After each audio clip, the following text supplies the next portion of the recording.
Here, as ons voor U in aanbidding buig, dan is dit met die grootste respek en erkenklikheid, dat U die bron is van ons hele lewe, dat ons sonder U niks is nie.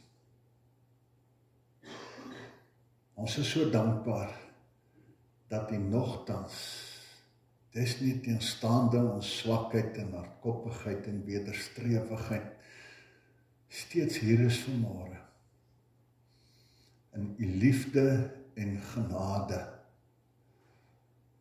om met ons besig te wees, met ons te praat, en ons nader te trek.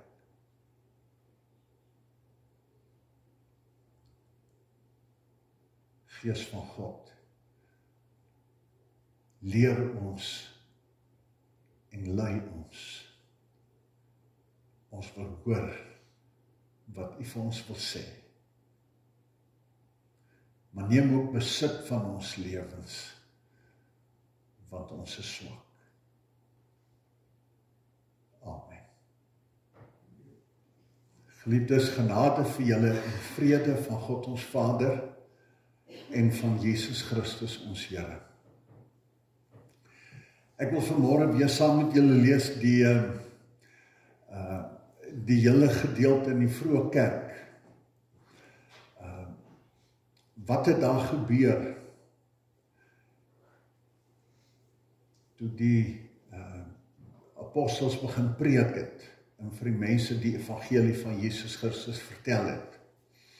En dat ons 'n bietjie sien, weer eens, ons het dit al baie keer saam gelees en mekaar dit herinner. Hoe het die Here met sy kerk gewerk? Jy weet, die Amerikaners wil altyd groter en beter as die hele wêreld. En op 'n keer het iemand geskryf, het hulle begin dink, hulle wil ook nou die grootste en die magtigste kerke in die wêreld hê. En van die ouens wat navorsing doen het gesê, maar kom ons probeer agterkom, wanneer en hoe het die kerk die sterkste gegroei en wat is die geheim van 'n groot, sterk, magtige kerk? En so die kerkgeskiedenis deur het hulle teruggekom tot hierdie behandelinge en gesê, hier is die geheim. Hier is die geheim, want die kerk was nog nooit so kragtig kerk en so geweldig in die wêreld ingeneem as in hierdie tyd nie. En weer teruggegaan vir mekaar gesê, wat was die geheim? Is dit die manier wat ons sing? Is dit die orkeste? Wat is dit? Is dit die groot predikers? En op die ouend ons gesien, dis die gelowiges wat begin doen het, wat die Here Jesus hulle geleer het. Nou daar was gepreek en 'n klomp mense tot bekering gekom en nou begin ons daar lees en die wat sy woorde aangeneem het, is gedoop. En omtrent 3000 mense is op daardie dag by die getal van die gelowiges gevoeg. So 'n geweldige groot klomp mense wat tot bekering gekom het. Hulle heelhartig toegelê op die leer van die apostels en die onderlinge verbondenheid. Hier is die eerste belangrike. Hulle het toegelê op die leer van die apostels. So hulle het gaan hoor, wat het die apostels vir hulle geleer? Die ouens wat saam met die Here Jesus geloop het en wat die opdrag gekry het, gaan vertel vir die wêreld. Julle wat die was, gaan sê vir hulle wat ek vir julle geleer het. Hulle het gehoor en hulle het gehoorsaam gaan doen. Hulle sê hulle het toegelê op die leer van die apostels en ook op die onderlinge verbondenheid. Hierdie is die belangrikste van alles, die onderlinge verbondenheid. God is die verbondsgod, die God wat hom aan mense verbind. En wat vir ons kan leer het, die kerk is 'n verhoudingsbesigheid, is 'n verhouding God met mense. En mense wat in navolging van Jesus hulle aan mekaar verbind. Onderlinge verbondenheid. Wat vir ons onmiddellik van hierdie sy mense wat glo, hulle kan op hulle eie man, dit is 'n privaat saak. Ek lees my Bybel, ek loop my pad. Die kerk is 'n familie van mense wat aan mekaar verbind is, wat mekaar leer, mekaar ondersteun, wat mekaar kom voet teregwys en saam met mekaar die pad loop. Hierdie onderlinge verbondenheid, ons is vir mekaar verantwoordelik, ons sorg vir mekaar. En die gemeenskaplike maaltyd en die gebede, hulle het saam geëet, en deel hiervan was ook die nagmaal. So, toegelê, wat was die belangrikste? Wat het Jesus geleer deur die apostels? Ons is aan mekaar verbind, vir mekaar verantwoordelik. Ons sorg vir mekaar, ons vier saam nagmaal en ons bid, want ons is afhanklik van hom. Daarom deel van vanmôre se voorsangsliedere, aanbidding, dankbaarheid en toewyding aan die Here. Die apostels het baie wonders en tekens gedoen, en dit het almal met diep ontzag vervul. En dan die volgende. Al die gelowiges was eensgesind en het alles met mekaar gedeel. So hierdie was nie elke een vir homself nie. En is jou probleem hier deur die wêreld kom nie. Ons het eensgesind gewees en ons het mekaar gedeel, versorg. Hulle het hulle grond en besittings verkoop en geld aan almal uitgedeel vir ons elkeen se behoeftes. In ons wêreld, ons het nou dag met die Bybelstudie ook oor hierdie goed gepraat, weet in ons wêreld waar ons elkeen na homself kyk, probeer elke ou sorg vir sy eie pensioen en ou dag en versorging, want niemand gaan na mekaar kyk nie. Ons in 'n wêreld, ons leef in 'n wêreld waar ek kyk na myself en jy kyk vir jouself. En ek is van niemand, ek wil van niemand afhanklik wees nie, want mense voel vir mekaar niks. Ons kan langs ons sien hoe mense krepeer van ellende, maar is nie my saak nie. Maar sê hierdie ouens het gesê, maar God maak ons vir mekaar verantwoordelik en ons deel met mekaar. Niemand gaan honger nie. Daardie gemeenskaplike maaltyd het hierdie klomp gelowiges baie keer by mekaar gekom. Die ouens wat baie gehad het. Sien, hulle het nie in 'n groot kerk by mekaar gekom, in klein groepies by mekaar gekom. En as hulle by mekaar kom by tye, dan sê ons eet saam en ons kyk ook waar die armes, almal kom soontoe. En as ek baie het, dan bring ek saam. En ons sit alles is gemeenskaplike maaltye. Ons sorg dat almal iets het om te eet. En dit was een van hierdie wonderlike dinge. Ek het geweet daar's mense wat omsien. En dit was een van die goed wat mense so aangegryp het. Hulle het almal elke dag getrou by die tempel by mekaar gekom, van huis tot huis die gemeenskaplike maaltyd gehou. Sien, so het ons oral saam gegaan. Hulle het hulle kos met blydskap en eenvoud geëet en God geprys. En wat was die reaksie, die gevolg? Die hele volk was hulle goed gesind. Hulle was verstom oor wat hulle hier gesien het. En die mense het net eenvoudig van hierdie ouens gehou. Dis 'n ongelooflike, wonderlike klomp mense hierdie. En die gevolg daarvan, die verdere gevolg, en die Here het elke dag mense wat gered word by die gemeente gevoeg. Elke dag is daar mense wat so aangegryp is deur die Here wat hulle gesien, want dis wat hier gebeur het. Ons het die Here gesien en ons het die Here ervaar. En die mense wat rondom ons is. Ons het die Here gesien en die Here ervaar.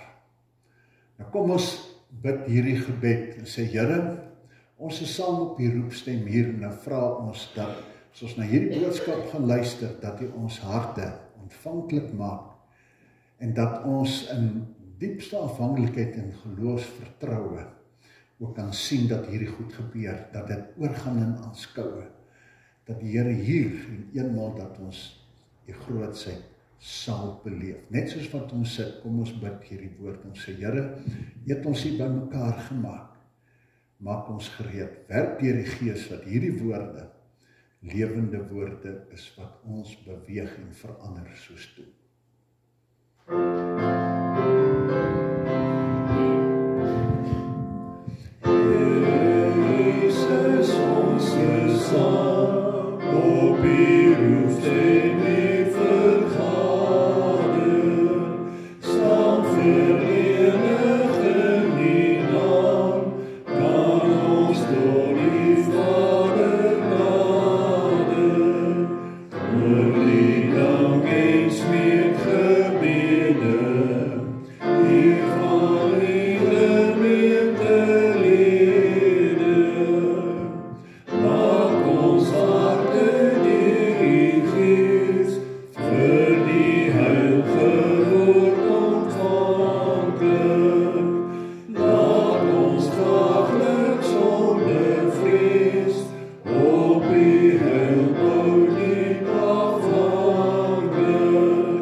Die tema van die boodskap vanmôre is wees die verskil. Het gaan oor verskilmakers. Verskilmakers.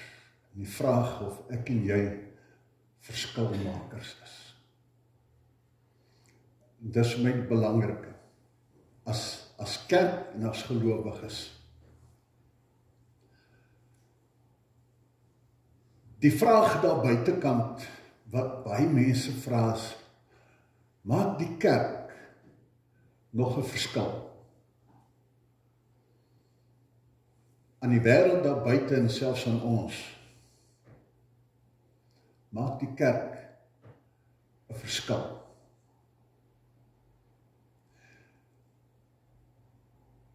En dat 'n mens selfs vir jou kon vra, veronderstel die dag breek aan, dat hierdie deure die laaste keer toegetrek word. Ons praat nie eens oor die kerk in ons land en die NG Kerk se liggaam, kom ons praat net oor ons gemeente, want dis deel van dit alles. As daardie deure die laaste keer toemaak,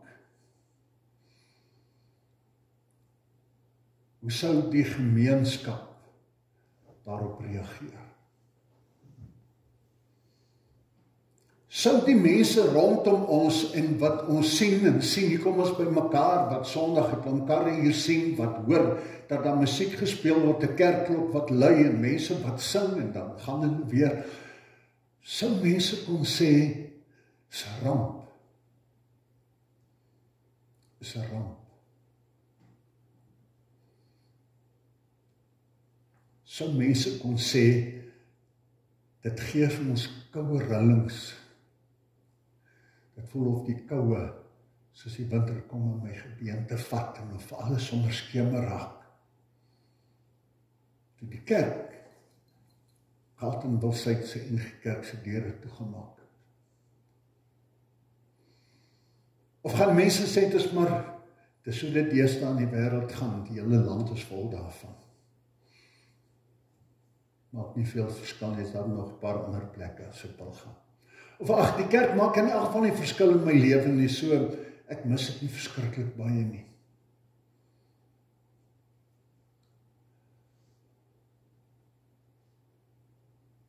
Wie sou dit die meeste mis? Dalk die 250 mense wat Woensdae en Vrydag kos kry. Die ouens daar buite, miskien 'n paar ouens hier binne wat sê, weet jy, ons sien daar mekaar Sondag en om langs mekaar te sit en bietjie my geloof bietjie versterk te word en bietjie kuier agter en tee te drink en in die bande wat ons hier mekaar het, ou vriende en die Bybelstudie wat ons weer 'n slag bietjie oor ons gedink het, maar ek praat van die gemeenskap.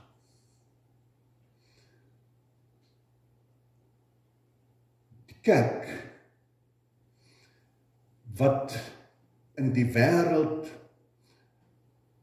moet warmte gaan bring, hitte moet gaan bring. Die woord wat as ware in 'n koue wêreld die hitte moet gaan uitdra, word al meer en meer soos 'n gebou en wat ons dikwels in ons huise doen. Ons isoleer pink op die plafon, ons trek die vensters behoorlik toe, die deure, ons sit die verwarmers aan, ons trek al meer binnekant toe, om bietjie hier warmte te hê. En dan geniet ons mekaar in die bietjie warmte hier binne. En die koue kom al nader in die kerk, het hulle tot teen die kerk se vensters en deure gaan. Want dis tot waar die kerk meeste van die tyd gaan. Want die kerk bring niks meer hit en of amper niks meer verder as wat die deure is nie. Want die kerk is meeste van die tyd Sondagoggende van wanneer die hekke oopmaak tot wanneer hulle toesluit as ons klaar tee gedrink het. Dis vir baie mense al die kerk sien en die paar ouens wat gaan kos kry en sien hier lewer 'n paar ouens kos in die dorp af. Is dit wat die kerk moet wees? Is dit regtig al wat oorgebly het?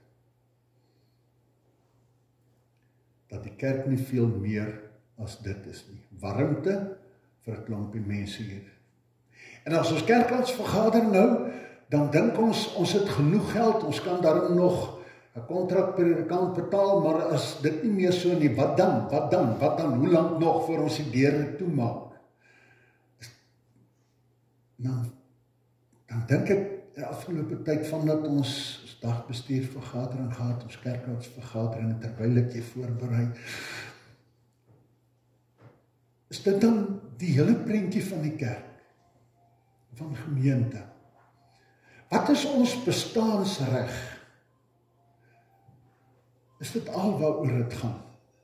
Net nog 'n plekkie wat oorgebly het vir my en vir jou, waar ons nog so 'n bietjie warmte vir ons kan by mekaar kry. Is dit dan al wat oorgebly het? Is dit die prentjie wat die Here vir sy kerk gehad het?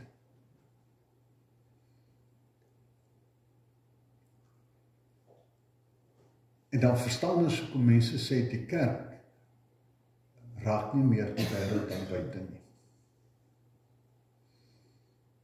Want ons het begin na mekaar kyk. En na ons eie lidmate. En dan moet julle mooi luister na wat ek sê. Siloam Kerk hier in die dorp. Dit kon net sowel enige ander kerk gewees het. In hierdie dorp is ongelooflike klomp verskillende kerke en denominasies. Jare gelede het Johan vir my gesê, Matthys, Johan Willems het toe sê vir my, is goed, 20 jaar terug, ek het hulle gaan tel en die name kan ek vir jou optel wat ek opgetel het in hierdie dorp en omgewing 52 denominasies. Nou kom ons sê helfte te minder. Hier's AGS, PPK, Volle Evangelie, ek weet nie wat ander nog nie. Baie Pinksterkerke, is daar nog plek vir nog een? Daar ontstaan nog 'n gemeente, die hervormde kerk, die het toegemaak, die ene daar, die ou Boskerk het ons hom genoem het, die een en Welverdiend, maak toe, daar is nog weer 'n geveg, net soos met die NG Kerk oor wat word. En dan kom hier 'n nuwe groep afsplitsing, en dan kom hulle hier buitekant, koop hulle die kerk, begin hulle hier. En dan vra ek vir my net die vraag, wat is die bestaansreg van nog 'n kerk? Daar is mos nog, as jy meer charismaties wil wees, klomp ander. Of is dit mense wat in die kerk teleurgesteld raak, omdat hulle voel, weet jy, het is koud en ons soek 'n bietjie meer warmte, dan maak ek 'n paar vriende by mekaar en begin ons nog 'n ander gemeente. En waarna kyk ek? Kom ons sê, is 4 gemeentes in die dorp en elkeen het 25 lidmate. Dan kom hier 'n 5de een. Nou maak hy nie 25 ander by mekaar nie. Van almal van hulle loop so toe, nou sit 5 en nou het elkeen 20 lidmate, maar is nog steeds net 100. Wat is sin het dit? Môre is dalk 6 en 7 en dan kan in plaas van 20 het hulle dalk 15. Want die kerk word kerk hier binne die deure, waar ons iets anders kom doen vir ons. Ons hou nie baie van hoe doen hulle dit hier in Oberholser, en hier in Carletonville-Suid, of daar in Oberholser nie, nou begin ons eie groep, en daar doen ons dit bietjie anders, en die mense hol soontoe. Ek was 14 jaar voorsitter van die argiefkommissie in die ring. Dan kry jy elke jaar die getalle van die aantal lidmate. En dan sal een gemeente, kom ons gaan maar buitekant die dorp, na Vogel Noord toe.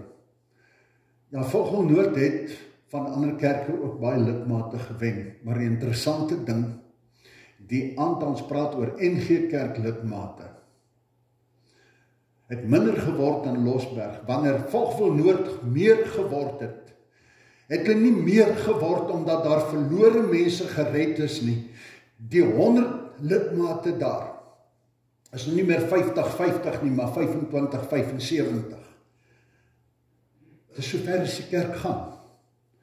Die voete skuif.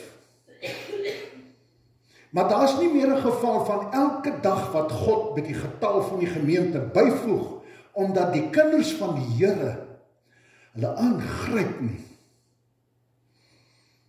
Weet julle, is interessant dat hulle sê Julius Caesar, die keiser in die Romeinse Ryk, heidense keiser, wat nogal baie sterk was op die tradisies en die godsdienste van die Romeine, die heidene. Hierdie ou het hierdie dinge gekyk van hierdie klomp Galileërs en Judeërs, hierdie klomp Israeliete wat onder hulle heerskappy was. En hy was op 'n stadium bekommerd. Hy het sy mense gewaarsku en sê, hierdie ouens, hierdie nuwe Christelike, hierdie jong kerk, wat so besig is om uit te brei, hulle invloed, hulle gaan vir ons insluk. Hulle is 'n gevaar. Sien, die jong kerk, die Christendom is 'n gevaar vir die heidendom. Hy het self so ver gegaan om vir sy priesters so 'n opdrag te gee om dinge te doen, om te kompeteer en te keer. Hulle het ook kosprojek begin. Huisvestingsprojek vir honger mense en huislose mense, om hierdie ding wat die mense so aangryp te vat, maar het doodgeloop, want dit was nie deur die liefde van die Here gedryf nie. Die heidene het bekommerd geraak oor die invloed van die kerk, van die Here se kinders. Nou is hulle vir niks bang nie. Hulle is nou vir die kerk die minste bang vir alles.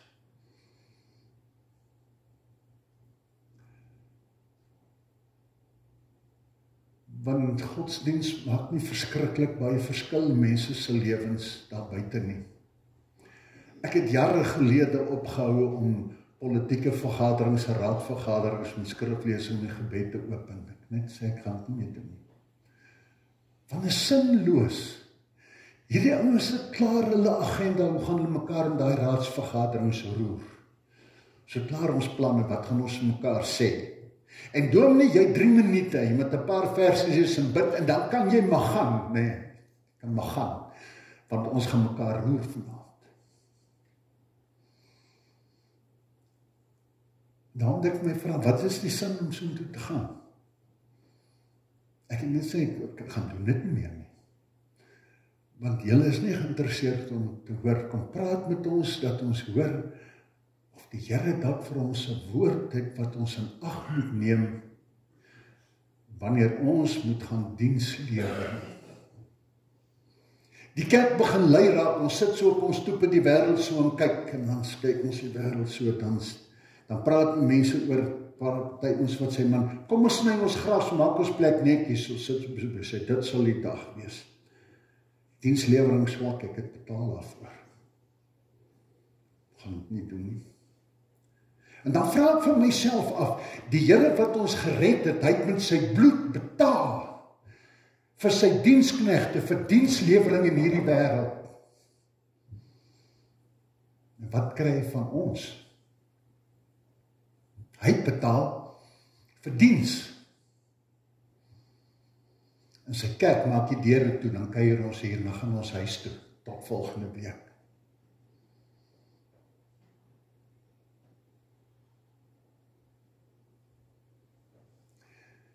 dan sê ons, dis nie my verantwoordelikheid nie. Die kerk se verantwoordelikheid is om hierdie wêreld 'n beter plek te maak. Om die wêreld daar buite aan te gryp en te sien, hier is 'n ander soort mense wat positief dink, positief doen en vir mekaar omgee en wil sê, ons gaan kleur bring in hierdie wêreld. Ons is nie tevrede met dit wat rondom ons gebeur nie, en ons sal nie verslaan word en ons sal nie agteroor sit en oorgee nie. Ons gaan nie binne die vertrekkie sit en sê, hier kyk ons na onsself nie.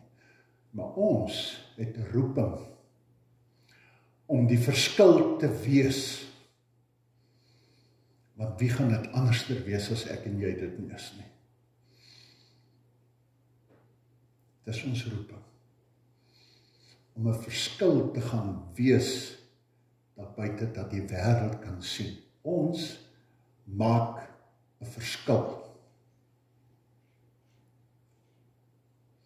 Ek kan nie net verbygaan nie. Die Here Jesus sê, wie is die ouens wat sy kinders is? Wie is die ouens wat hy eendag saam met hom vat in sy heerlikheid? Dan sê hy, dis hulle wat hier al in hulle harte nuut kom word het. Wat kyk, dis mense wat honger is. Ek kyk in Potchefstroom weer hierdie paar dae. By elke robot staan daar omtrent 4 rigtings. Ek kyk hulle vanoggend, as jy nou kyk daar voor die mall verby, en die pad wat jy van Johannesburg deur Leclercsdorp, by daai mall se robot. Daar staan op elke een van die hoeke, daar's 4 van hulle. By die ingang en daar waar die KFC was, daar's 3 van hulle. Hulle staan van elke rigting af staan iemand en hand uitsteek omdat hulle honger is en omdat hulle nood het. En ons hoor wat is die mense se opmerkings oor hulle.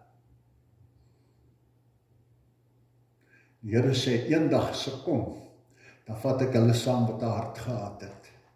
Wat net by mekaar gemaak het, is ons en hier werk ons vir ons en ons sorg vir ons nie. En tot ons nie meer het nie. Of wat sê ons het 'n roeping om op buitekant 'n lig te laat skyn en 'n verskil te maak.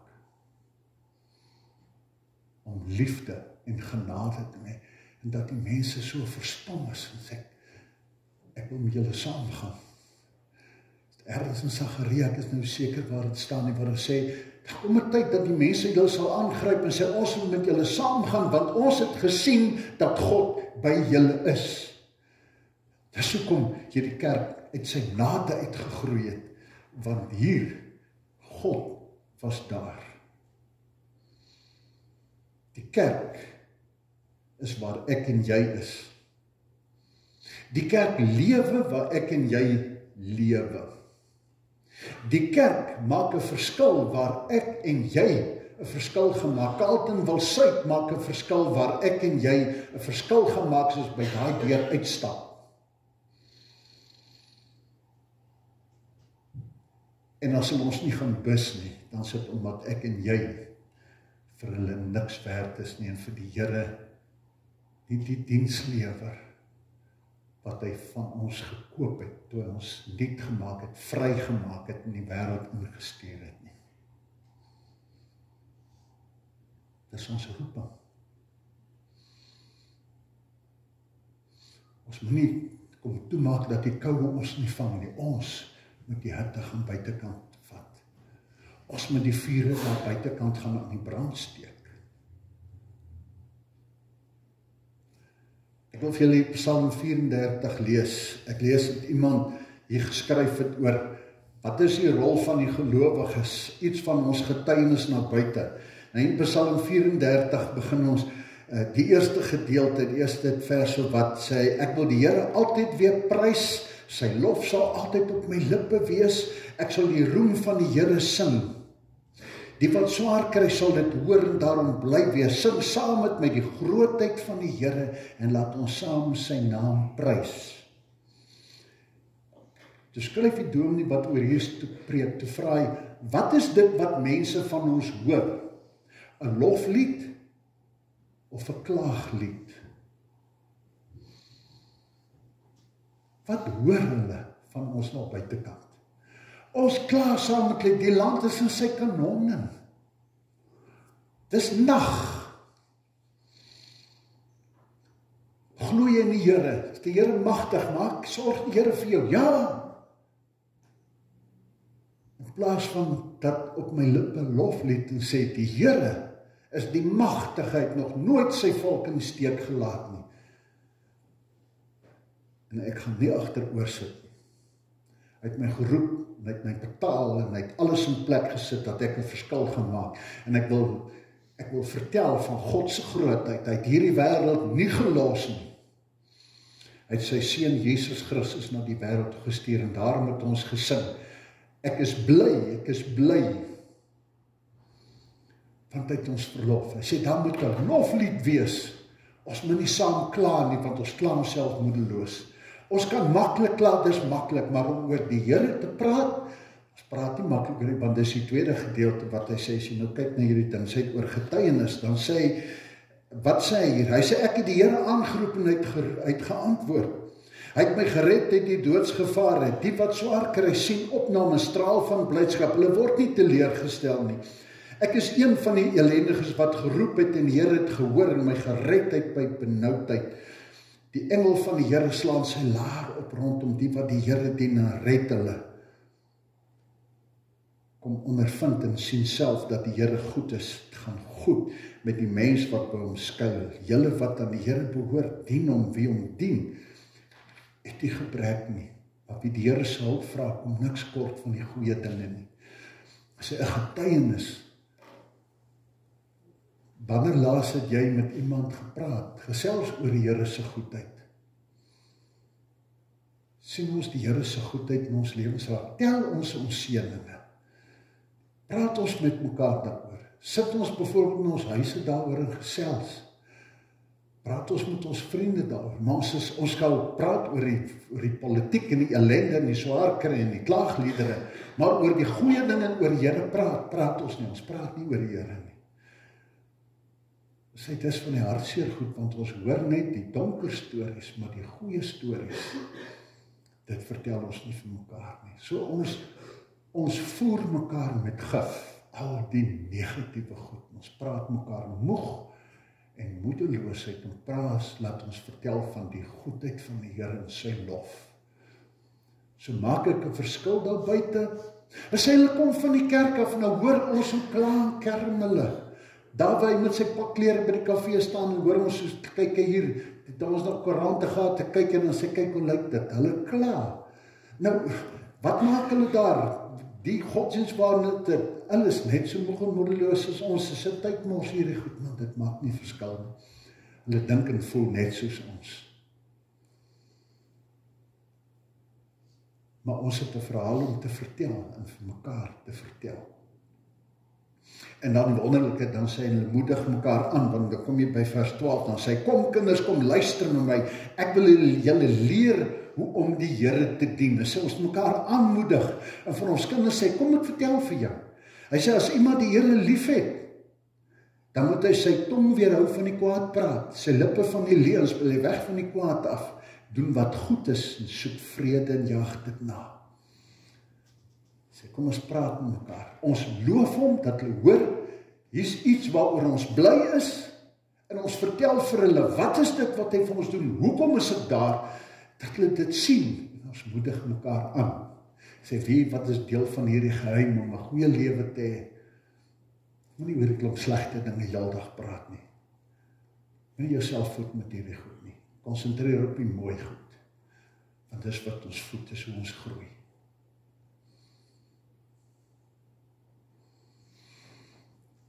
As ons kyk na die mooi verhaal van Rut, Naomi, lees ek wat iemand oor hulle skryf. Naomi en haar man met 2 seuns is na Moab toe. Daar was hongersnood, was sleg gegaan in Israel.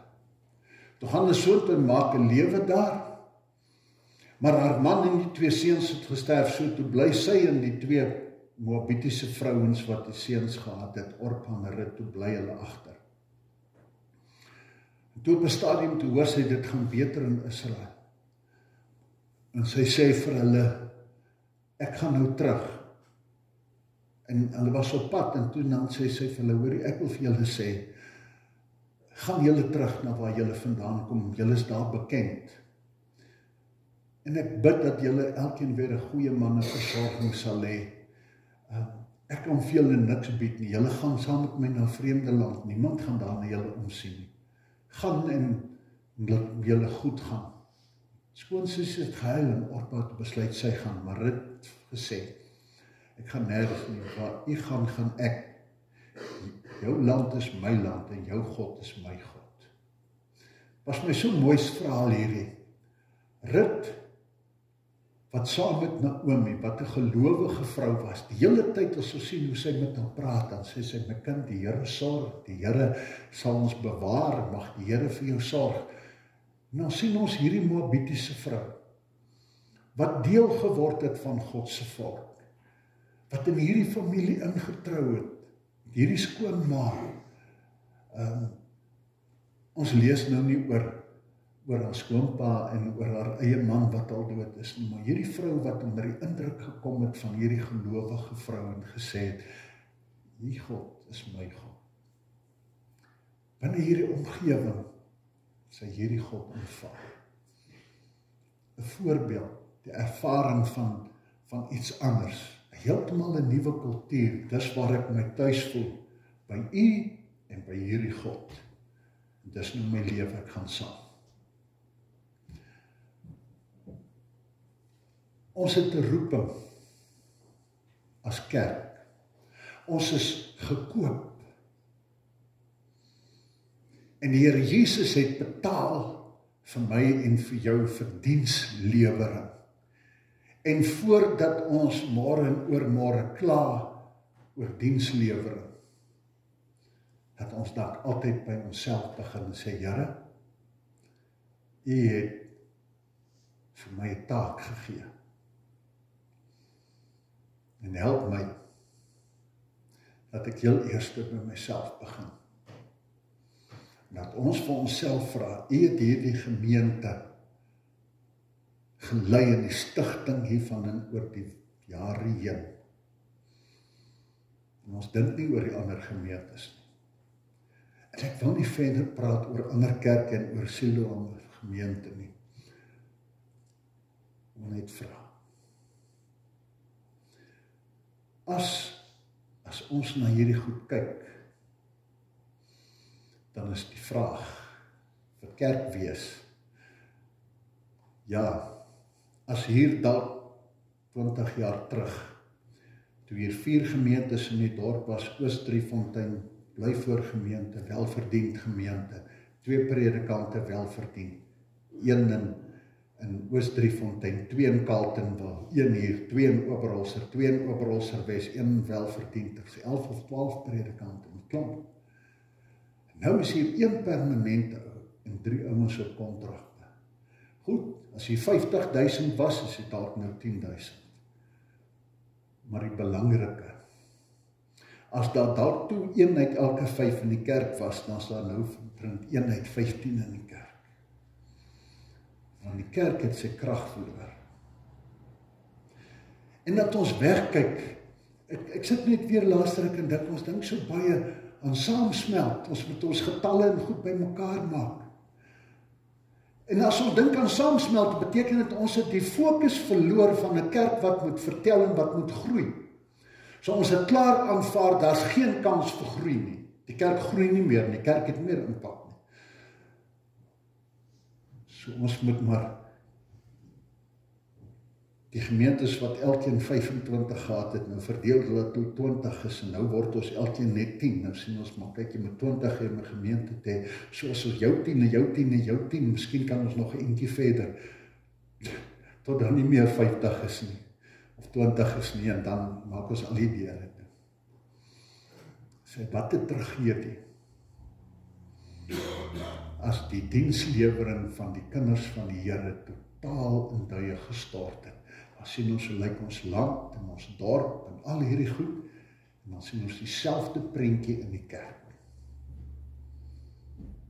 Mag die Here ons nie weer laat dink.